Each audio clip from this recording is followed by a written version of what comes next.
And hello once again, YouTube Nation. How you making out? Another episode of Broad Street and Beyond is on the air. We are so excited to bring you yet another episode diving into everything sports, Philadelphia and beyond. Of course, that man with that nice background this week, you knew it was coming. That would be the one and only that only needs two initials in his name. That'd be JT. You got a hand clap. Well, it's a good thing I already had lunch. I already had lunch, so it's a good thing I had lunch before I put that background up, right? Yeah, we'll get to your smash burger here in just a little bit. A lot of sports to cover, of course. I can't wait. In the time that we have been gone, but I got to let you know, before we get to the three questions to warm you up, we do have some exciting show updates to let everybody know about upcoming episodes here of Broad Street and Beyond. Coming up probably next week, we're going to interview the one and only Zach Fish, the Hershey Bears radio play-by-play announcer. And then we're going to dive into a bigger bag, and the bigger grab bag, we're going to call this, JT, of guests on the show. We are going to have the Philadelphia Flyers TV play-by-play man, the legendary Jim Jackson, coming on Broad Street and Beyond. JJ. So we got a jam-packed. We got JJ, the original JJ, on the show here in a couple of weeks, so we are excited. We got a jam-packed couple of episodes that we are going to bring to you right here on YouTube. Let's get to those three questions, JT. Hopefully you're warmed up and ready to go. You said you had lunch, so I think you're ready to go. Let's do it. Let's rock and roll. All right, we're getting close to Christmas, JT. National Lampoon's Christmas Vacation or Home Alone? Oh, Christmas Vacation. Hands down. Christmas great, Vacation great over movie. Home Alone. So many great one-liners coming out of that movie, especially the interactions with Clark Griswold and Cousin Eddie, and just when the parents coming over. Oh, it's just fantastic. If I find it, it used to be if you were flipping around, there's an antiquated term. If you were flipping around and you found it, I would just stop and watch it. Now, I mean, you can find it, if you stream, anywhere. You can find it wherever you want. Right. Anywhere. Nothing against Macaulay Culkin, though, right? Hey, it's nothing personal, Macaulay. Just business. It never is. Your all-time favorite Philadelphia Philly, JT? All-time favorite Philadelphia Philly. That would be Chase Utley. Nice. That's a good one. Mine's a tie between Ricky Jordan. Remember Ricky Jordan back in the day? Ricky Jordan, Chase Utley, and Ryan Howard. It's kind of a tie. I was a big Ricky Jordan fan. Chase Utley, Ryan Howard. How does Ricky Jordan get in that mix? When he was playing down in Reading, man, I used to go watch him all the time as a kid. I just loved the way he played. And then when he got to the major leagues, man, I stuck with it. I even got a Ricky Jordan jersey, man, customized. That's pretty cool. Well, I do remember Ricky Jordan, like, growing up, and he would be that guy that he was like the backup first baseman, and he would come in and he'd pinch hit and he'd get a start every now and then. And he always, like, to me, he always had a good batting average. Like, he was a really good pinch hitter to the point where you're like, well, why isn't that guy playing every other day? And then, like, you start to learn the lesson that if you play guys like that every day, then they're not quite as the same player. So, I remember Ricky Jordan quite well. Yeah, good defensive first baseman, You just don't hear a lot of Ricky Jordan fans. No, that you don't. I'm probably the only one. If you ever needed a wingman at a party, which celebrity or athlete would be your wingman? Like at a bar, just anywhere. Hey, be my wingman. Anywhere. Be my wingman. I have to go Chase Hopper. I said a celebrity or an athlete. I'm neither one of those. That's a good one. Stumped him. I'm trying to think of someone JT. That would, like, where you did stump me. I mean, I could throw any athlete out there, but it'd have to be somebody. Oh boy, no, I'm sticking with Chase Hopper. That's my original answer, and that's my final answer, and I'm sticking to it. You're sticking to Chase Hopper. I like it. All right, man. Let's start with the sports here, buddy. Let's get into the real stuff here. Start off in the MLB. Of course, a lot of awards were handed out here. The Cy Young was handed out. The MVPs were handed out. Your thoughts on the MVP trophy in the American League? Of course, going to once again Mr. Judge, Aaron Judge of the Yankees, Shohei Ohtani for the NL MVP. Your thoughts on that, JT? I think that the National League MVP was pretty straightforward. It was a unanimous selection. I guess that's what now back-to-back MVPs for Ohtani and for the Judge. last 5 years, because he won twice for in the American League. So the Judge one isn't quite as straightforward. I guess that one was the real close one. Judge had 17 first place votes and Cal Raleigh had 13. I don't have a problem with that. I think if you look at the numbers, you break it down. Judge hit for average. He hit 331. He had 50 plus home runs, like 114, 115 maybe, or 120 some RBIs, somewhere around there. And his OPS was 1.144. So, I mean, he was the whole package. Raleigh though, I mean, it's hard to. Raleigh had more RBIs and more home runs. 247 batting average, OPS not quite as high. Judge also had, I think, something like a 459 on base percentage, which is also insane. I mean, when you take those numbers all together in one package, it's hard to see why he didn't win another MVP. I guess Raleigh kind of came out of nowhere this year and really kind of came into his own, and Seattle had a really good season, and he was a big part of it. They did. But at the end, I could definitely see how Judge would. Yeah, second place in the National League, of course, goes to Kyle Schwarber, finishing 260 points, 23 second place votes, 5 third place votes, and 1 fourth place vote. And then right behind him was Juan Soto in the National League. Ohtani actually joins Roger Maris from 1960 to 1961 as the only players to win the MVP in each of their first 2 seasons with the team, and also Joe Morgan from the 75-76 season as the only players to win both an MVP and the World Series in consecutive seasons as well. So I would say the NL MVP and AL MVP.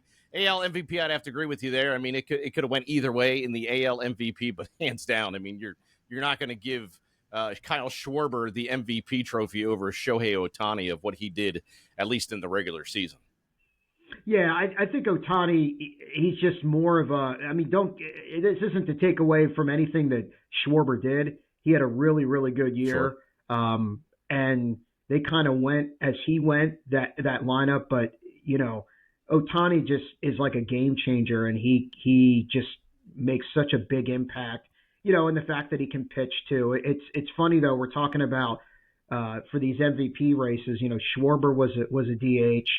Ohtani was a DH. Now he did pitch as well. Judge was pretty much a DH / he would also play the outfield a little bit. And Raleigh is a DH type, but he also caught.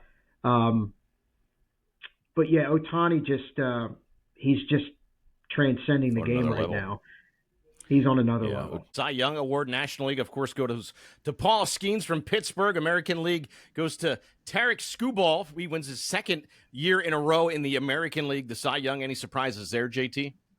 Not really. I mean, Skubal was just, hands down, I thought the best pitcher in baseball. I thought that midway through the year, and there was nothing that happened along the way that had me change my mind. It's funny, the National League won, and I'm not just saying this because I'm a Phillies fan, but, if you look at the stats, there's something to be said. Sanchez I think he had more strikeouts. He had more innings pitched. Now, his ERA was higher than Skeens's. They both had the same amount of starts. I don't know. I guess to me, there's more of an argument to be made that you could give the nod to Sanchez. The problem is, I think with Skeens though, it's just like he's the young guy. He throws really hard, and it's almost like that buzz is sort of baked into the narrative. And everybody talks about Paul Skeens, and he's the big name out there. They talk about whenever he pitches is like the only time the Pirates have a chance to win, right? or Which it is. he never gets any run support, or you're talking about Livy Dunn, or you're talking about what team he's going to play for, because everybody just assumes that when he's due to become a free agent that the Pirates aren't going to pay him. So there's just a lot more buzz surrounding Paul Skeens, and I think that narrative is out there that that he's just the bigger name. But again, and Sanchez going into the year wasn't like the big name when you think about the Phillies rotation. It's usually Wheeler and Nola and Ranger Suarez. So, but again, I think if you look at the numbers outside of the difference in ERA, I think Skeens was like just under 2, like around 1.97, and Sanchez was 2.50. But other than that, their numbers were pretty comparable. And again, Sanchez was really durable. I mean, he pitched deep into a lot of starts this year. Yeah, he did. Hence the fact that he cracked the 200 inning mark. And 2 biggest awards, I think, as second place votes, both are Phillies. I mean, that's something for us Phillies fans, since we didn't really, didn't we? Because there's a plus to everything, JT. So that's the plus side for us Phillies fans. You know what happened? It's because Bryce Harper yelled at Commissioner Manfred in the dugout, told him to get out of his clubhouse. And ever since then, the rest of the year, Manfred said that's it. I'm going to screw the Phillies, and they're not winning any postseason award. Yeah. And it worked well. The evidence is right there in front of us, right? Yeah, it is. We should open up a case. We really should. We really should. So that's the baseball wrap up. Probably here in a couple of weeks, we'll tackle baseball again once we get some transactions, some signings, some trades, of course, in the MLB season. Let's switch gears over to, we're going to start things off with hockey here today, JT. The Washington Capitals, kind of a sense of urgency down in Washington. Didn't have the greatest of road trips. Their 4-game road trip ended up 1-3-0. Recently, they just played the New Jersey Devils on Saturday night, had a loss there, 3-2. Nice game for the Caps, though, on Monday night as they took on the LA Kings. They get a win there. It looks like Ovechkin's starting to tick a little bit. Connor McMichael's starting to play a little bit better than what they were. Still not getting the offense, though, that they would like, and Spencer Carberry would like. In the press conference, he said the urgency is going to be the same in the next game here, as the Capitals will now take on Edmonton coming up on Wednesday night. So what do you think from the Washington Capitals so far? Still kind of on and off here for Washington. Still needing that sense of urgency, though. Yeah, I think a week or so ago, or 2 weeks ago, when you had John Walton on the pod, he had talked about the term he had used is very uneven. And I think that description fits to a T. I think that's what it's been. They got off to the really good start, which we've talked about before, but it's been pretty up and down. It was nice to see them get the win over the Kings on Monday night. They do have a couple of things going for them. Obviously, we've talked about Logan Thompson. They have excellent goaltending, and they have at this point, a pretty healthy, durable group on the blue line. John Carlson, I mean, he's just playing at such a high level at his age. I mean, it feels like he's been in the league for like 20, 25 years. I know it's not that long, but it just feels like he's been there forever. And then Martin Ferrari, who's really kind of developed and into a nice defenseman, and Sandin, and they've got a bunch of guys, like their top 4 all can go like 20 plus minutes a night and really there not be any tail off. But yeah, I guess offensively they're still looking for some consistency. I mean, they're healthy for the most part. I guess it's just Pierre-Luc Dubois is the one that's their biggest the only one that's out right now. But I think they go, obviously Ovechkin's starting to get it going, and I think, we've talked about Tom Wilson before. He's really the lightning rod. I think he still leads them in scoring. He does, yep.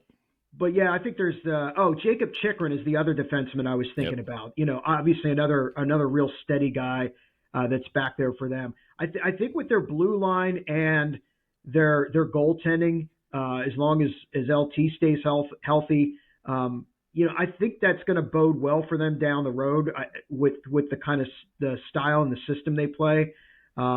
it'll just be a matter of can they find any offensive consistency, and what's their depth going to be like if they start to hit some injuries. I mean, they do call some guys up from Hershey. Some of those guys have come up and done a pretty good job. I mean, Ethan Frank, he's been a contributor to them. He's been up there since basically the beginning of the year. I think he might have been back down for a real brief stint, and then it was right back up. Spencer Smallman got the call already, but like Alexei Protas has done a real nice job for them. So it's really kind of uneven for them. But I think we talked about this. It felt unlikely to me that they were going to be able to match the kind of regular season that they had last year, especially the start that they got off to last year. I think their struggle this year, the 5-on-5 is really good. Their penalty kill hasn't been all that great this year, and that's what Spencer Carberry said in the post-game press conference as well. I mean, there's only so many games that you can keep relying on Lindgren and Logan Thompson to stop the puck in your net, and they're leaving them out to dry each and every time. But a lot of those guys, Ethan Frank on last night, since we're recording this on a Tuesday, he had a couple shots on goal for the Washington Capitals, but they got to start ticking a little bit. I don't think anybody would have thought, though, they'd be in last place in the Metropolitan Division this early into the season. So Tom Wilson, like you said, he's got 18 points this year. He's leading them in points. He's got 9 goals already. Ovechkin's starting to get there, but you need to see a little bit more offense production. I don't know if Alex Ovechkin's starting to show his age a little bit down there in Washington too, but he's got to start clicking a little bit, and we'll see what happens as they take on Edmonton coming up here on Wednesday night. And next question too, JT, I mean, can any of the guys that haven't been called up from Hershey yet help out the Washington Capitals? I mean, there's a lot of younger guys down there, but I'm not sure anybody down in Hershey is going to help what's going on up there in Washington. No, not at this point. I think there's some guys that they're pretty high on, that they're pretty excited about, but I don't know if any of those guys are kind of there yet. And, it's funny, it's still, I say we're early, but we're still, we're only into November. It's like it's funny, if you look at the standings in the Metropolitan Division, they are in last place, but at this point, there's only everybody in that division is 20 points or better. And there's only 7 points right now that separate first place from last place. So it's kind of a, they're in last place there, but they're certainly right in the thick of it. And, when you're that bunched together, all it takes is a couple losses in a row, and you go from, say, maybe third or fourth place to all the way back down the standings. That's something that the Flyers have experienced, already this year too. You're always the guy that's got the plus side to everything, JT. I like it. I like the way you talk, my man. This glass is half full, right? It always is. Huh? It always is. I like it. Half full with what is the question, though? Yeah, it's always half full when you're talking about someone else's team. Not our team, it's always half empty. That's right. Switching to the Pittsburgh Penguins out on the west side of Pennsylvania. Just finished off the Global Series over there in Stockholm, Sweden. Finishing off the the split, the 1-1 over there in Stockholm, Sweden. The second game, man, they were just absolutely lights out. They lose the first game 5-4, but got a chance to check out that second game on Sunday morning at 9 a.m., and they just started to click the minute that whistle was blown over there in Sweden for the Penguins. Yeah, they're the ones that I think they continue to be the big surprise so far in the early going. I think based on kind of how last season went and how they just sort of really floundered, and they just really weren't a good team by the end of the year. And they made the switch at head coach, and Crosby and Malkin continue to defy Father Time at this point. It's funny. I mean, you look at and it's not just Crosby and Malkin. It's Chris Letang. It's Erik Karlsson. I mean, those guys, Erik Karlsson and Chris Letang are, again, are just anchors defensively. They're playing a lot of minutes each night. And you take a look at Crosby, Malkin, Karlsson, and Brian Dumoulin and Rust, and Rust. I'm sorry, it was Brian Rust was the guy I was thinking of. that's a core that's all like from their mid-30s to their late 30s. And I guess the thinking was that it's an aging core and they're kind of on the downside, and maybe they are, but it hasn't happened yet. And at this point, you start to see teams that maybe surprise some people that got off to really hot starts that have started to level off a little bit, but maybe they have a little bit because, they're not as deep right now with some of the injuries that they're dealing with, especially with goaltending. We talked about Justin Brazeau, who got off to a red hot start. He's on the shelf for a little bit, but I don't know, maybe the best off-season move that they could have done at this point, you might say, was the change at head coach. Yeah, so we referenced last week. I don't know if I don't know if the message from Mike Sullivan was just getting stale. He had been there a long time, longer than a lot of other head coaches last at a team. Now, he certainly earned that right to have that long of a tenure. They won 2 Stanley Cups with him, behind the bench, but maybe the message was just getting stale, and maybe whatever approach that Muse has taken with this team, maybe it's just been a breath of fresh air, and they've really responded so far for the first month and a half of the season. Yeah, and getting a lot of minutes, too, like you just referenced from all their veterans, too. Chris Letang, Carlson, Crosby, Malkin, all those guys are playing close to 20-plus minutes. Carlson, I believe, and Letang are playing well over 20 minutes per game, while Crosby and Malkin are all just under 20 minutes, so still getting the production that those guys were putting out early stages of their career. Also, the defense is starting to step up, too, for the Penguins, which you saw in that second game against Nashville over there in Stockholm, Sweden as well. They actually have off till Friday now, JT, take on Minnesota. They start a 3-game homestand out in Pittsburgh. That starts coming up on Friday for the Pittsburgh Penguins, so we'll see what happens with those guys. And one other thing I just wanted to mention real quick. A lot of those guys that we talked about, that aging core, a lot of them were battling injuries on and off throughout last year, and so far that hasn't been the case here in mid-November. So the chance. We don't know what the chances of that is for that to last, but so far those guys are staying injury free. So again, that goes a long way, for their start as well. Yeah, it's a good sign for the Pittsburgh Penguins. It's a good sign that they're starting to play a little bit better than they were, especially compared to last year. They're off to a pretty good start. See where that takes them here as we go on in the NHL season. Switching gears to your Philadelphia Flyers, JT. A little bit of a rough start. They lost to, of course, Edmonton in overtime to start the week since our last podcast on Wednesday night, 2-1. The thrilling victory, though, if you want to call it that, if you want to call it the thrilling victory against St. Louis on Friday night in that game. That game was an absolute thriller. They won in that shootout 6-5. And then, of course, on Saturday night, they played against Dallas as well. Flyers, kind of that team that's kind of still just hanging around middle of the pack and still getting production from a lot of guys like Owen Tippett out there. Vladar, he's making a lot of great saves for the Philadelphia Flyers this year. What are you seeing from them since our last podcast? Still pretty much the same. I think they've kind of been treading water. They haven't dipped too low, but they haven't really gotten on a roll either. The disturbing trend with them, to me, has been they seem to get off to really slow starts. It happened against Edmonton. It happened last Friday against St. Louis. Now, to their credit, they're able to battle back lots of times. They battled back from a pair of 2-goal deficits against St. Louis and ended up winning it in the shootout because they have Trevor Zegras in the shootout, who's like their ace in the hole when it comes to the shootout. And then Saturday night, I mean, they just, again, another bad start. But, there's only so many teams. There are certain teams that you can't get off to a bad start against and hope to recover. Where the Flyers are at right now, in my opinion, there's just teams that they're not on the level with. And Dallas is one of those teams. Dallas has a loaded roster. Actually, a loaded roster that has a couple of key injuries right now that doesn't seem to be slowing them down.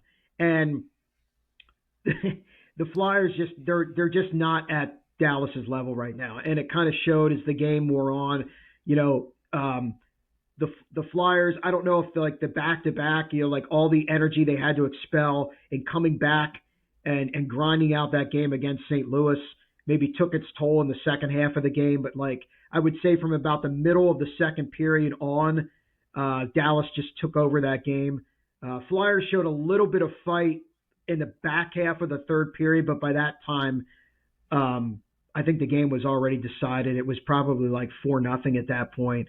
But, we've talked about this before. I sound like a broken record, but it just seems like there's so many games that the Flyers win that it's such a grind that they have to, either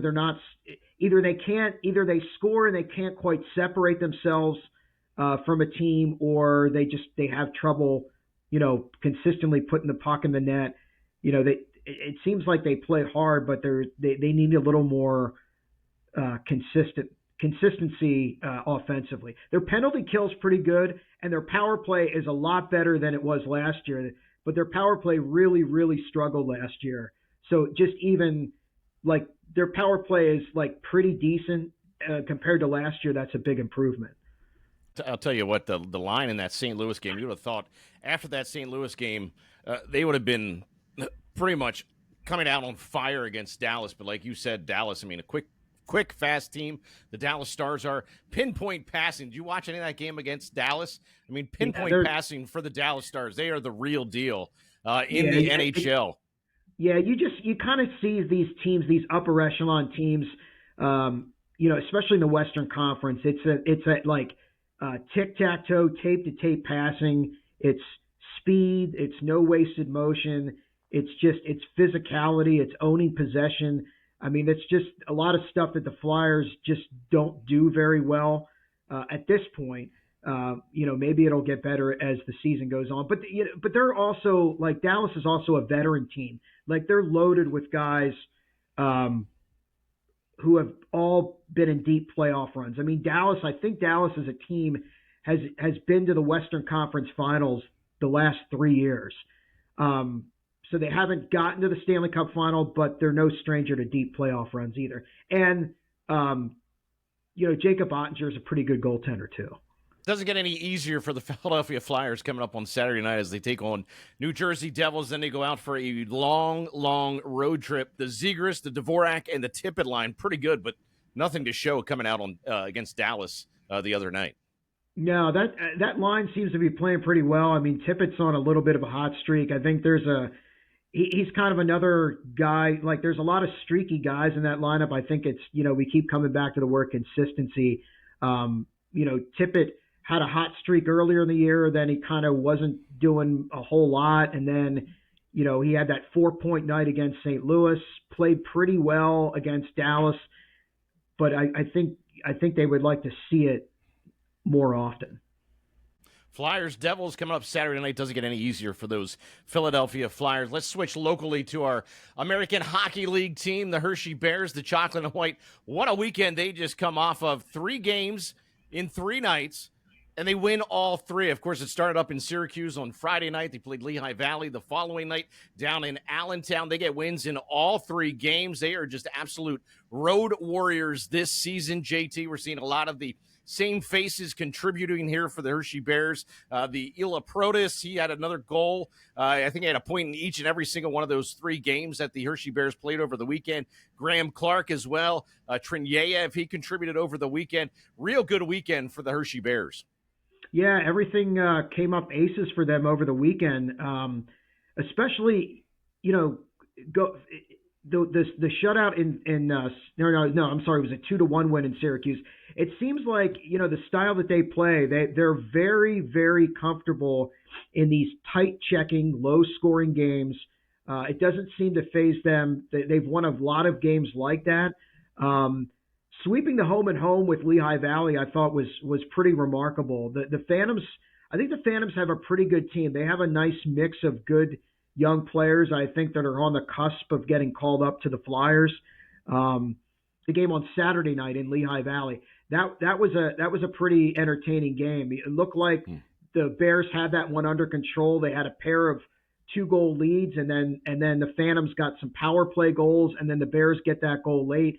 But right now, it just seems like everything, any kind of button that Derek King pushes, seems to work. They get Brett Leeson, they bring him in. The PTO didn't work out with Charlotte. He had some visa issues, and he was finally able to join the team. He figures into the game-winning goal against the Phantoms in the game on Saturday night. He kind of throws it at the net, and Protas gets the redirect. And then they make a pair of call-ups. They get Connor Mayer up from South Carolina, and DJ King, who is Derek King's son. They both contribute over the weekend. I think it was Connor Mayer was the one that had the overtime winner. The overtime winner. So it just seems like right now they're pushing all the right buttons. Some of these younger guys. Andrew Crystal had a pretty good weekend. I know they're pretty high on him. They're really high on Ilya Protas. He looks to be coming into his own, and Matt Strome, I think, is taking on more of an offensive role this year. And I know, he was actually drafted by the Flyers, so I know he was pretty excited to do what he did over the weekend against the Phantoms. Pretty cool stuff to see from Mayer over the weekend. He got the late call Saturday night. It was like 10:30, 11 o'clock. He didn't get in until Sunday early morning. He took the flight from down in South Carolina up to Harrisburg. He didn't arrive till Harrisburg until like 6 a.m. Scores the game-winning goal on Sunday for the Hershey Bears. So talk about making an immediate impact from South Carolina. I do know that Derek King was not too happy about their play on Saturday night. If you watched any of that press conference that he had on Saturday night, he was pretty vocal in the way that the Bears played. Garen Bjorklund was peppered. I mean, he had 38 of 41 saves. They had 41 shots on goal alone Saturday night for Lehigh Valley. That has got to stop. And the coming back when teams coming back when they have the lead, that's been a problem too for the Chocolate and White this season. Hopefully it gets better. They go on the road here to play Cleveland for 2 games. Yeah, another road trip. And again, at this point, they've passed all the tests when it comes to these road trips.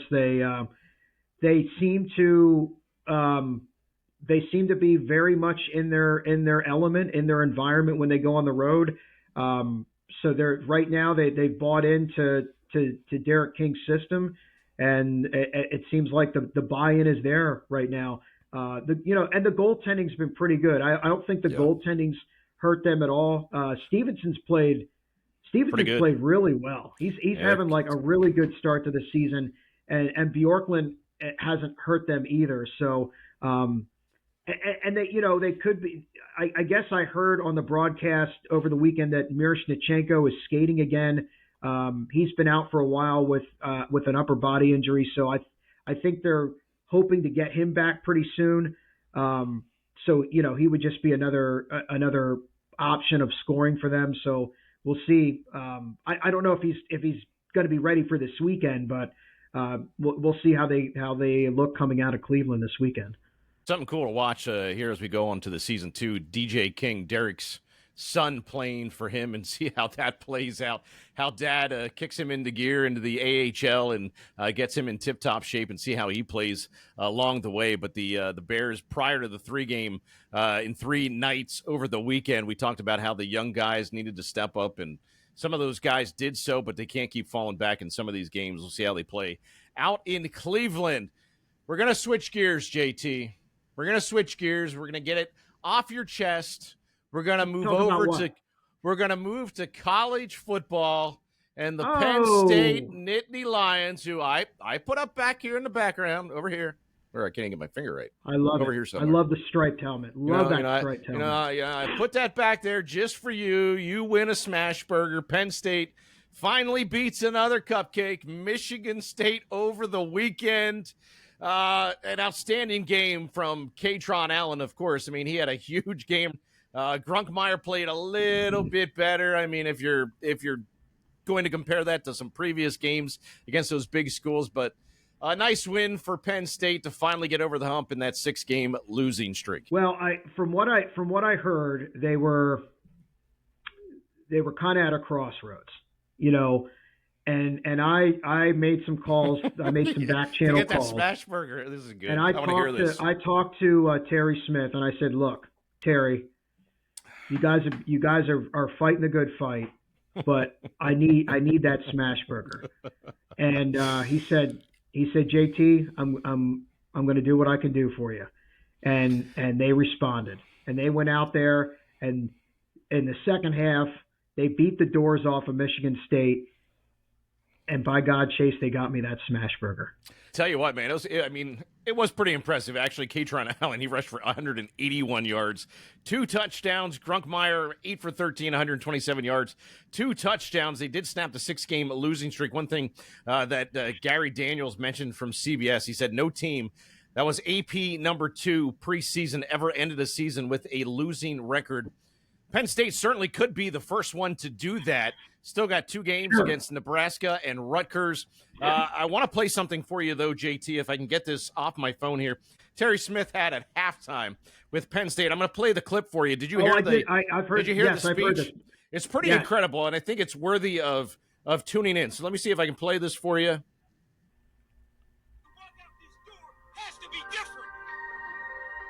We talked about the pencil and the finished product. Only you write the script now. You're in control. Whatever happens, you're in control. Every snap, leave every ounce of you out there. Don't you dare come in this locker room talking about, I coulda, he should have called this, he should have did this. You're in the f***ing game. You make the play. Put it on yourself. Pencil sharp. Write the script right now. It's pretty incredible stuff from Terry Smith. I mean, I got to tell you, you never saw clips of that prior to this game against Michigan State and his kind of interaction with the players and stuff. I'll tell you what, he got some street cred on that one. He definitely did, but you cut it off. You didn't play the whole thing. And he said, now let's go get JT that smash burger. At the end, I did cut that off. You did cut that part out. I did indeed. But I tell you what, that's something that is pretty impressive from Terry Smith's standpoint. Accountability, holding all those players, even though you just had a 6-game losing streak. It's time you guys are the ones that are accountable for playing this football game, not him. You guys are playing in that game, and I think his speech at halftime was pretty impressive. Yeah, I think, you look at the game itself, I at least like that they made an attempt, or they had a concerted effort to kind of go a little more vertical with their passing attack. They pushed the ball down the field. They did hit the big pass play to Ross for the touchdown, 75-yarders. I mean, when's the last time you saw a play like that out of the Penn State offense? Right. It's been a while. We've talked about this before with Katron Allen. It's a shame it took this long this season for them to commit to making him the lead back and to make him the workhorse, because it's just the rushing attack just looks a lot different and most of the time a lot better when he comes in as the lead guy and then Singleton comes in as a change of pace. I think that they've sort of switched the roles there. I think that has paid some big dividends. Quality of opponent, sure, that plays a part in it, but defensively they look pretty good as well. That was, I would think, denied Dennis Sutton's best game in a couple of weeks. So again, good feelings all around because with all the stuff that's gone down this year and the fact that they lost 2 games by 1 point, the games to Northwestern and Iowa, and then the gut wrencher. The first gut wrencher was the double OT loss to Oregon, but then last week, the previous week, the one to Indiana right at the end too. So we'll see. I mean, Nebraska and Rutgers, I would say at this point, toss-ups. They could easily win those games. They could lose. If they pull those games out 6-6, I guess we're talking about bowl eligibility. But if that happens, it's hard to say what that looks like. Do all those guys play, or do we start? You hate to.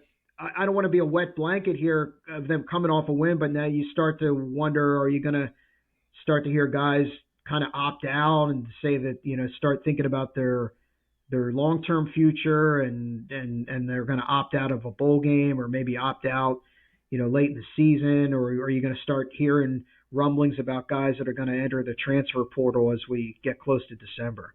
If Penn State does win the next 2 games and they go 6-6, I mean, and they get to be bowl eligible, does anybody care if they get bowl eligible and if they go to a bowl this season? I mean, how much is that even going to mean? Penn State at 6-6 going to a bowl game. I mean, what bowl game are they going to go to? A, and then B, I mean, does it really matter what bowl game they actually go to this year? Because essentially they would have beaten 6 teams that they should have beaten from the start. Yeah, I think if anything, though, if they end up being bowl eligible, it shows that at least they, showed some fight here for a season that just went off the rails and completely fell apart.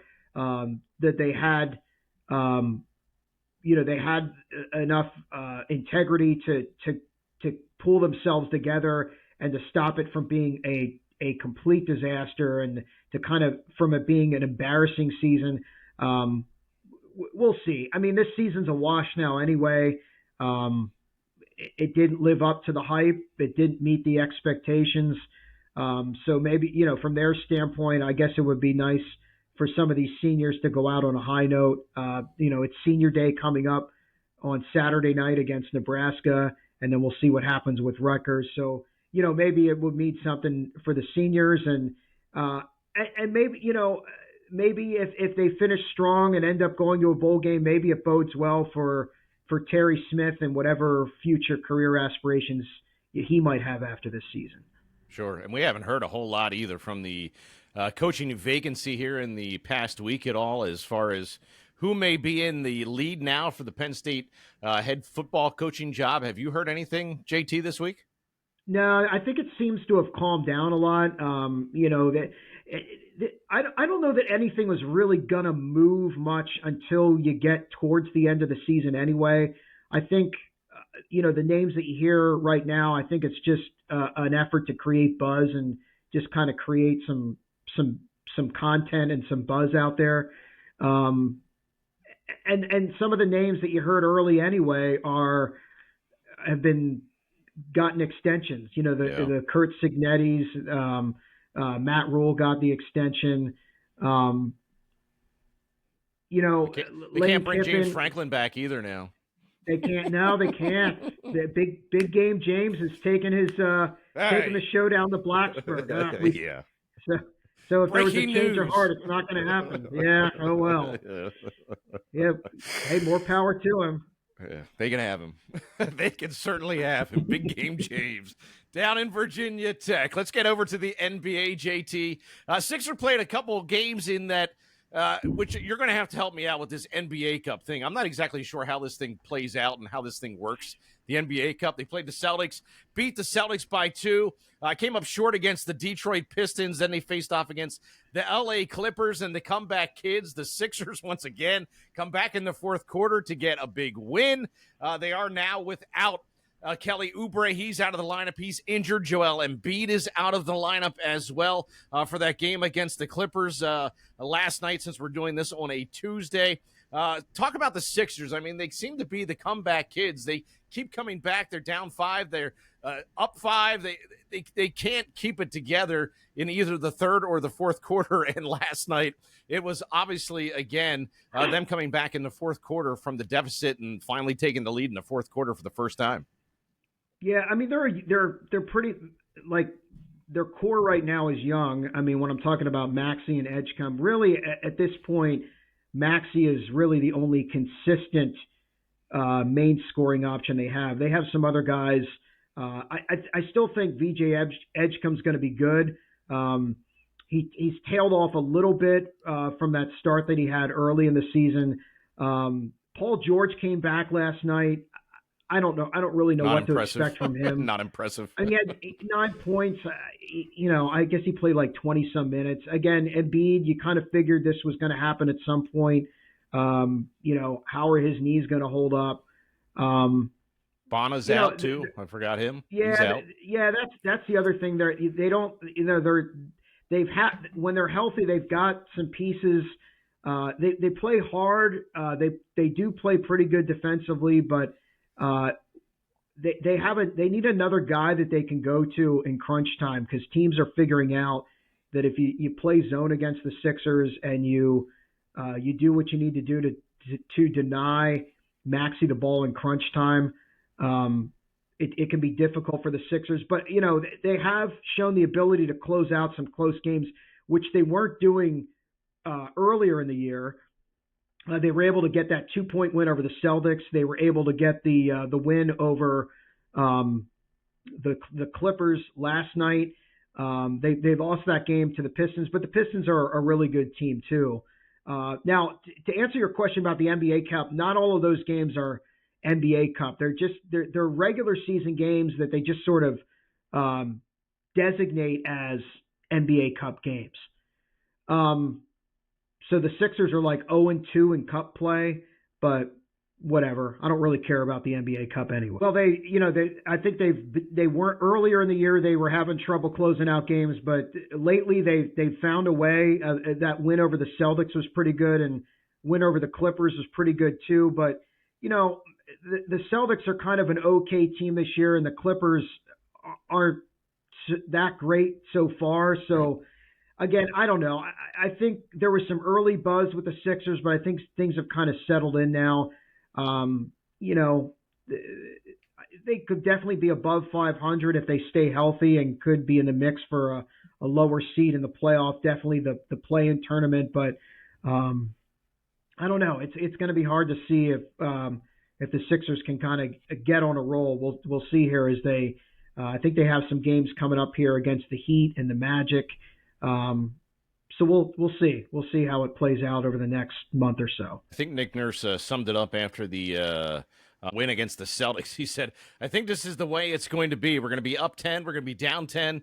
We'll see you at the end. And that's kind of the way it's been all season long. I don't know if that's going to be a trend. Mm-hmm. It's also going to be interesting to see with Paul George back in that lineup and how that really does affect the Sixers. And I'm just saying that. I mean, he didn't have an outstanding performance last night, but is he going to have a negative effect on that lineup, JT? Or you think at some point in time they may all click, and once Embiid gets back here, they'll be shooting on all cylinders here for the Sixers?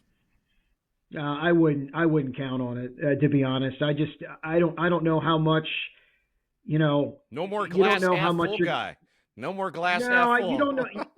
You don't know how much you're going to have of Joel Embiid, really. Yeah, that's true.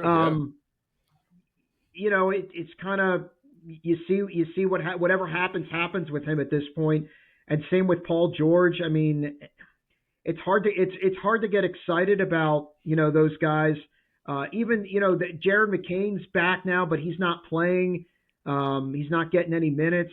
I guess he's not where Nick Nurse wants him to be. I kind of thought once he came back and he was in the mix, that would just add another guard that could score, that could maybe take some pressure off of Maxey and Edgecombe, right, and that Maxey wouldn't have to play 40-plus minutes every night. I guess that's the other concern, that Maxey has to play so many minutes every night. Maybe you start to worry that that he starts to break down after a while, and can he take that kind of, his body take that kind of physical toll playing that many minutes every game. Yeah, I got to tell you, I do like the way Quentin Grimes has been playing for the Sixers, though. I like his game a lot. He knows how to pass the rock around. He shoots it at the perfect times, and he's making those plays too on the court. He had 19 points last night. I mean, last night, the fifth time the Sixers have come back now from double digits to win 110-108. They take on the Raptors coming up here on Wednesday night. We'll see how they do, but I think it's going to be a roller coaster ride for the Sixers from here on out in the rest of the year. Yeah, I think it is. I agree. Let's go to the National Football League, JT. The Philadelphia Eagles squeak out yet another one on Sunday night against the Detroit Lions. It wasn't pretty. The offense didn't look all that great again, but they get the job done and hold the Detroit Lions to just 9 points on Sunday Night Football. Yeah, their defense is just playing lights out. I mean, coming off of this bye, the way they played defensively against the Packers and the Lions has just been phenomenal. I mean, Jalen Phillips is like easily, to me, the best pickup of any team at the trade deadline. So far, yeah. He has fit in perfectly. He's exactly what they needed. They needed an edge rusher that could create some havoc and put some consistent pressure on the quarterback. And I think Jared Goff, the fact that he's not very mobile, I think played right into the Eagles' hands. I mean, they just kind of got him off of his spot all night and made him uncomfortable, where it looked like he couldn't have time, or he didn't have time to step into a lot of throws. And then their linebackers are really good. Like Nakobe Dean looks as good as he ever has, looks even better than he looked last year before he got hurt. Zach Vaughn is really, really consistent. Nolan Smith coming back. The secondary looks really, really good. Even Adoree Jackson, who's taken a lot of heat as the other corner opposite Quinyon Mitchell, is kind of the guy that other teams would pick on. He played pretty well on Sunday night. And then in the middle, and we talk about Jalen Carter a lot, but Jordan Davis has really been dominant. Yeah. And just, both of those guys are batting passes down at the line of scrimmage. They're knocking linemen back into the quarterback. Yeah. I mean, what a Jomo's been able to do. He's kind of taken that role that Milton Williams had last year, and he's probably every bit as good as Milton Williams was last year. It's really impressive to see. And it makes you think that if they were just even like average offensively right now, I mean, you got to feel like the Eagles will be unstoppable. 10 passes broken up between Jalen Carter and Jordan Davis on Sunday Night Football. I think the biggest key, too, was fourth down play for the defense. 0 for 5 Detroit was on their fourth down play. I mean, there was a couple times they were going for it. They were almost like Nick Sirianni. Every time fourth down came up, they were going for it. 0 for 5 on fourth down. They were 3 for 13 on third down conversions for the Detroit Lions. The defense was just outstanding, but can they keep this up, JT, the rest of the season? I mean, they are getting into the thick of the lineup. Take on the Dallas Cowboys coming up on Sunday afternoon at the Link. But can the Eagles defense keep this up the rest of the way? And I got to tell you, referenced Nakobe Dean. Did you see him in the post-game interview? His neck muscles that Nakobe Dean has.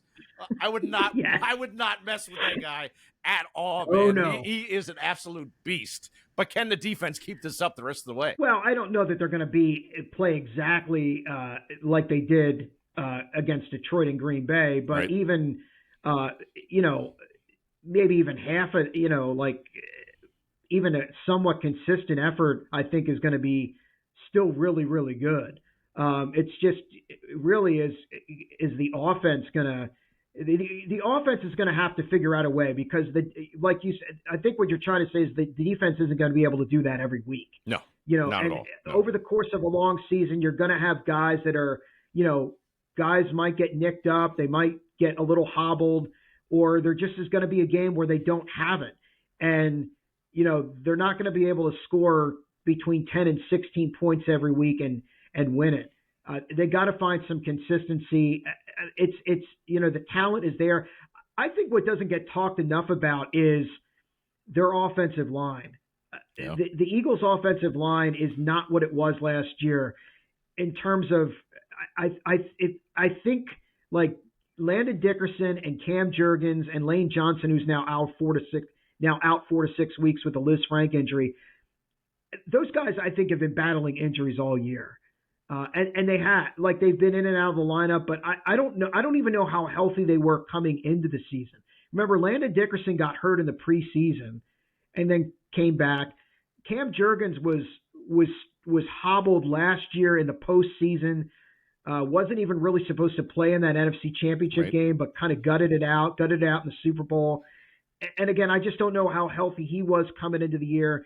And and there's a lot of wear and tear on Lane Johnson's. Yeah, body. At his age. Yep. At his age, I mean, he's been at this a long time. I think it's Brandon Graham's back now, so it would be him. It would be Brandon Graham, Lane Johnson, and Jake Elliott. I think are the three guys that were there when they won Super Bowl 52, which is going back now to 2018. Yeah. So we're talking, 7 years ago. The rest of the roster has turned over. But the fact that those guys aren't clicking and playing together a lot and gelling and are healthy like they were last year, it's affected the run game. And you see what happens when in this offense, when the run game isn't doing what it did last year. It just throws everything off kilter. When you look at their offense last year, it wasn't as flashy as some people might think it was. They consistently ran the ball, and they dominated the line of scrimmage, and they're just not doing that this year. And I don't know if they're just playing it close to the vest and making sure they don't turn the ball over and not taking a lot of chances.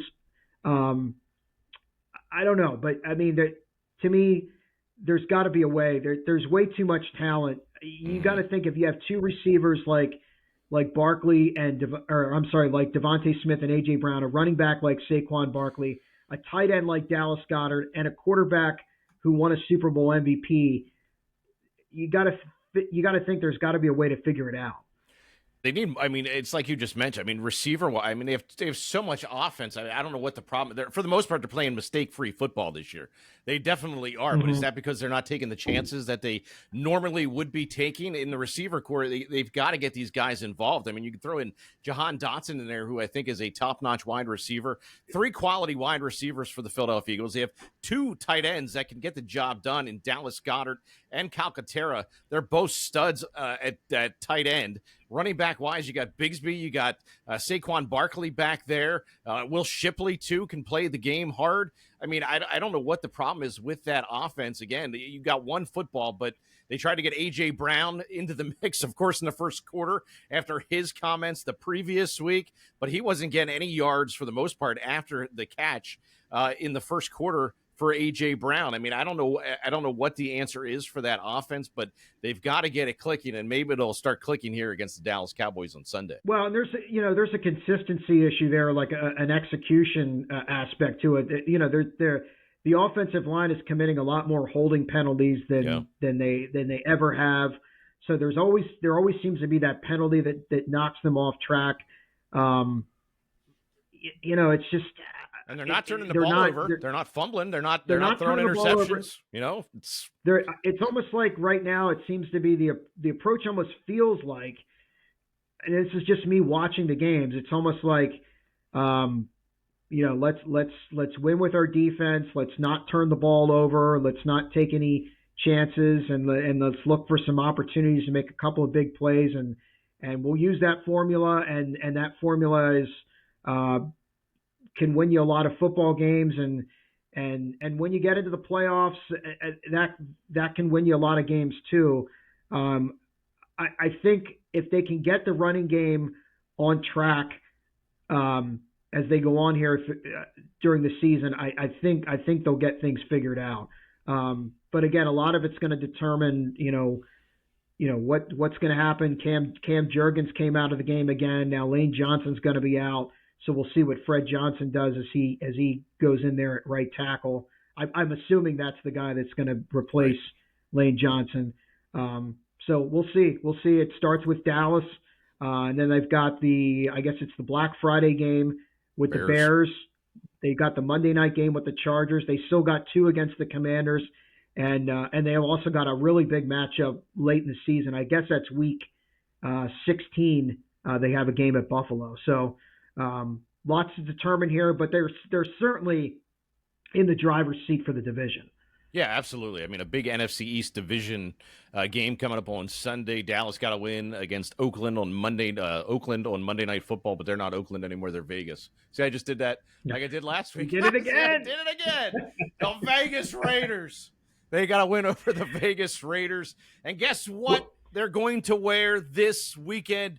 JT, it is once again Kelly Green unis against the Dallas Cowboys. Dallas week this week in Philadelphia. Oh, really? Yeah, buddy. Oh, I didn't know they were the Kelly Greens on the road. I thought those were all Kelly designated Greens, as home baby. games. Kelly Greens. Love they always win. Love it. Always winning the Kelly Love Greens. it. Let's move over to the Baltimore Ravens, who struggled against the Cleveland Browns over the weekend. Did get to win 23-16. Lamar Jackson did not look anywhere close to when he came back to what he looked like in the first couple of games against Cleveland. Struggled a decent amount in that game. What'd you see from Baltimore over the weekend?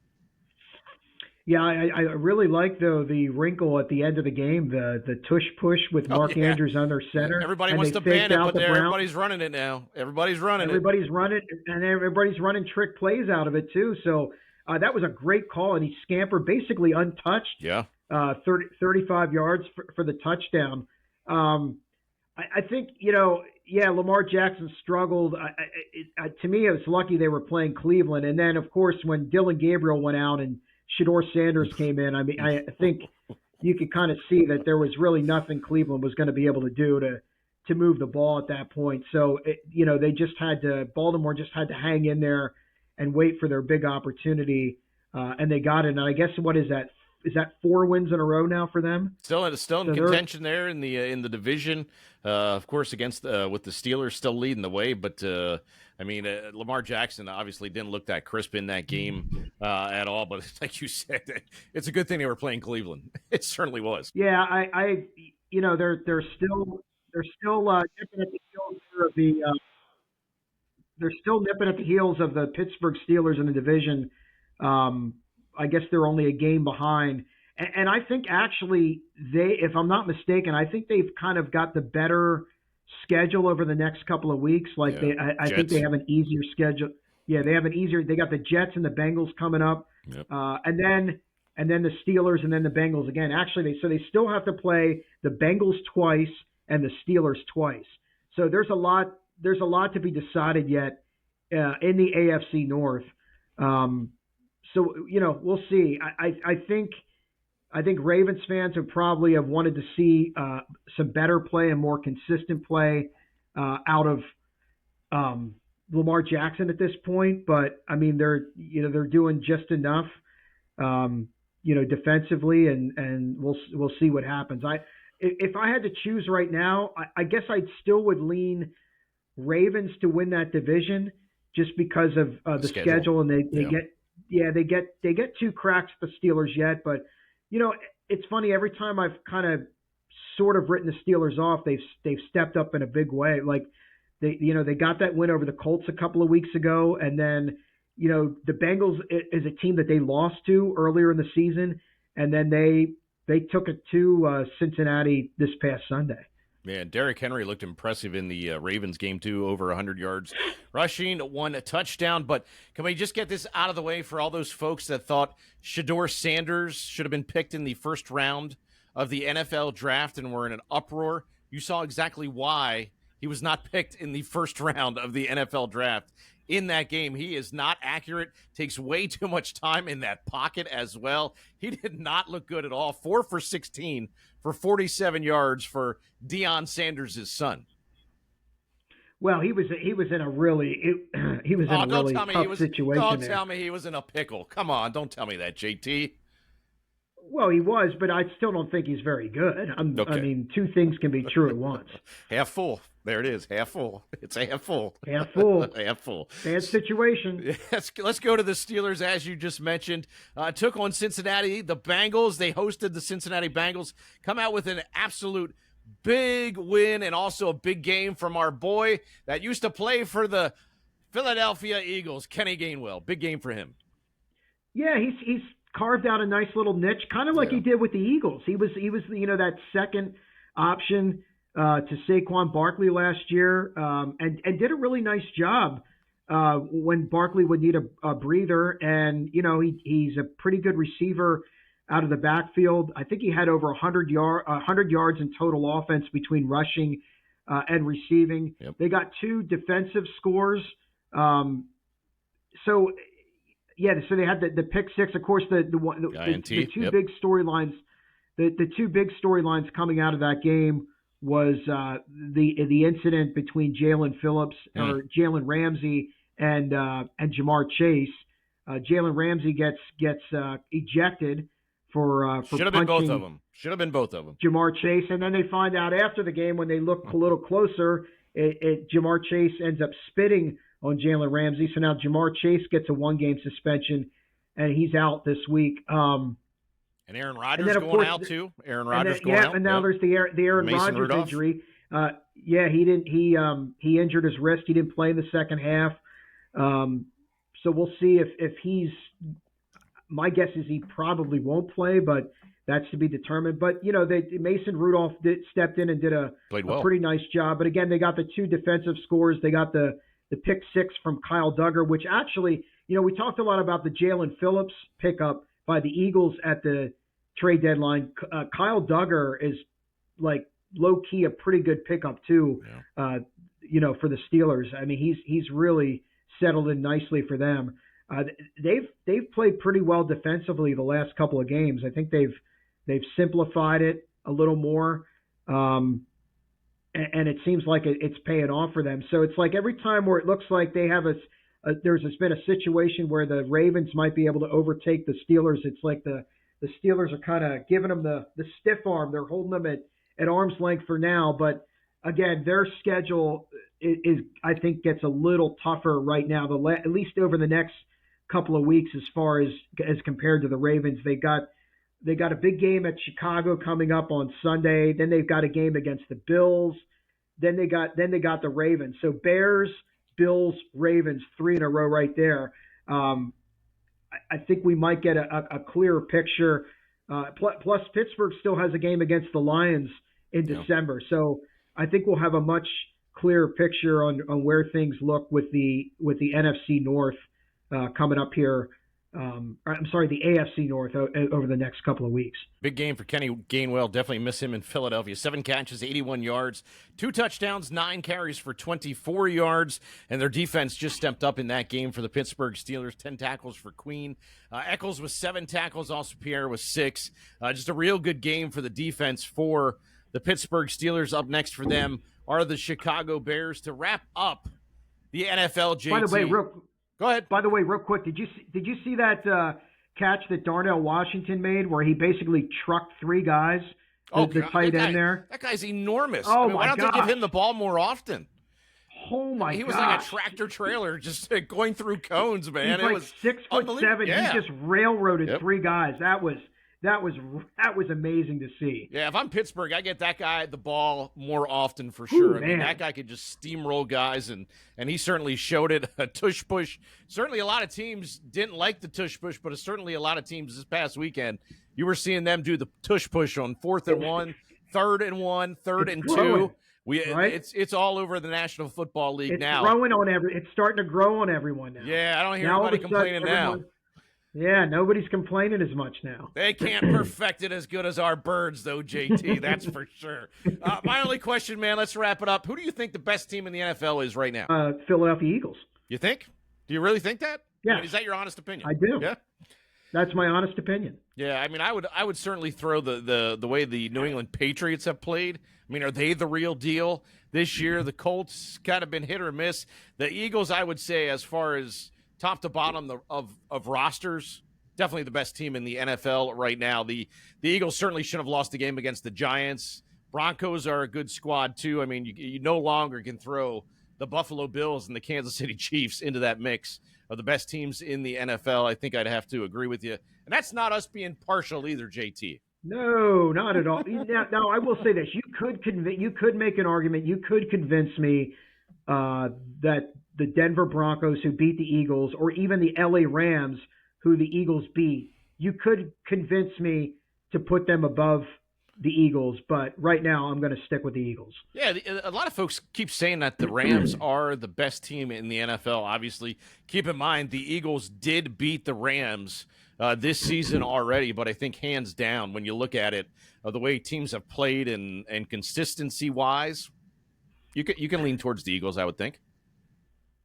Yeah, now, it's not the same. Like the Eagles defense that played those teams isn't the Eagles defense that they have now. So it's hard to extrapolate what's going to happen if these teams meet in the playoffs based on what happened in an early season, regular season matchup. We'll see how this season plays out. Big game this weekend for all three of our local teams, of course, in the National Football League. JT, this is always fun, man. Hopefully everybody can join us next week. As we mentioned, we're going to have the Hershey Bears radio play-by-play. Man himself, Zach Fish, is going to be joining us down the road here. We're going to have the Philadelphia Flyers TV play-by-play guy. JJ, Mr. Jim Jackson, will be on the show. So trying to get those interviews and just trying to kind of expand our lineup here on Broad Street and beyond. Just make sure you like, subscribe, share, get the word out. Broad Street and beyond. Got another episode coming next week. JT, enjoy the rest of the week, man. Enjoy those sports. Thank you very much, Chase. It's been a pleasure, and I just want to leave you with this little bit of information. Hold the tomatoes, please. Hold the tomatoes. Yeah, we got to make a date for that smash burger, brother. Peace out. Good to see everyone.